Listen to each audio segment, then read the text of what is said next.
Hey there! Welcome to my art studio. Today I've got a super spooky do-it-yourself project just in time for Halloween. We're transforming a simple jar into an eerie Halloween decor piece.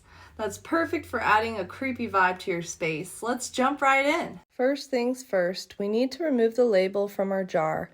I used an X-Acto knife for this, but if you're looking for an easier way, soaking the jar in warm water would work a lot better. Before we start working on the project, it's important to prep the jar so the paint adheres well. Lightly sand the glass surface.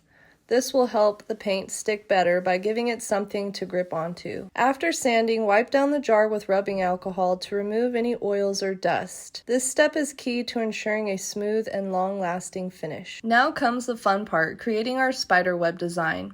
I used a hot glue gun and started by placing a dot in the center of one side of the jar. From there, I built out the web, adding lines radiating outward and connecting them with smaller lines. Don't forget to go over your design twice to make the web nice and thick so it really stands out. Your jar should look something like this once you finish this step. With our web design complete, it's time to paint.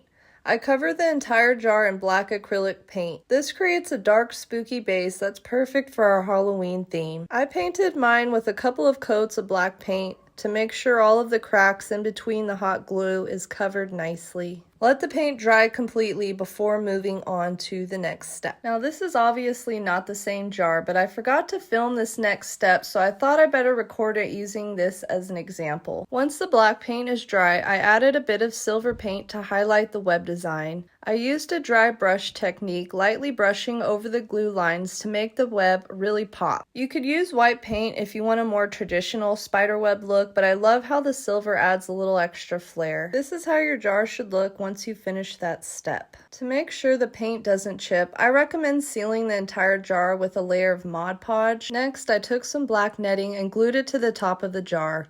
This adds some texture and makes the design even more eerie. It's a small detail, but it really ties the whole piece together. Once that step was complete, I placed some spooky Halloween flowers into the jar and glued a giant spider prop to the front. And I finished it off by adding some fake cobwebs and smaller spiders around the flowers. This really brings the whole piece to life, or should I say death? The cobwebs give it that extra creepy factor that's perfect for Halloween. I added a bunch of cobwebs to my piece just to make it extra spooky. It's actually kind of ironic that I made a spider piece because I really don't like spiders and they actually kind of scare me. Let me know in the comments if you end up making this spooky Halloween piece. For more fun, spooky, do-it-yourself Halloween projects like this, click this playlist right here, and if you haven't yet, please subscribe. Thank you so much for watching. Happy crafting!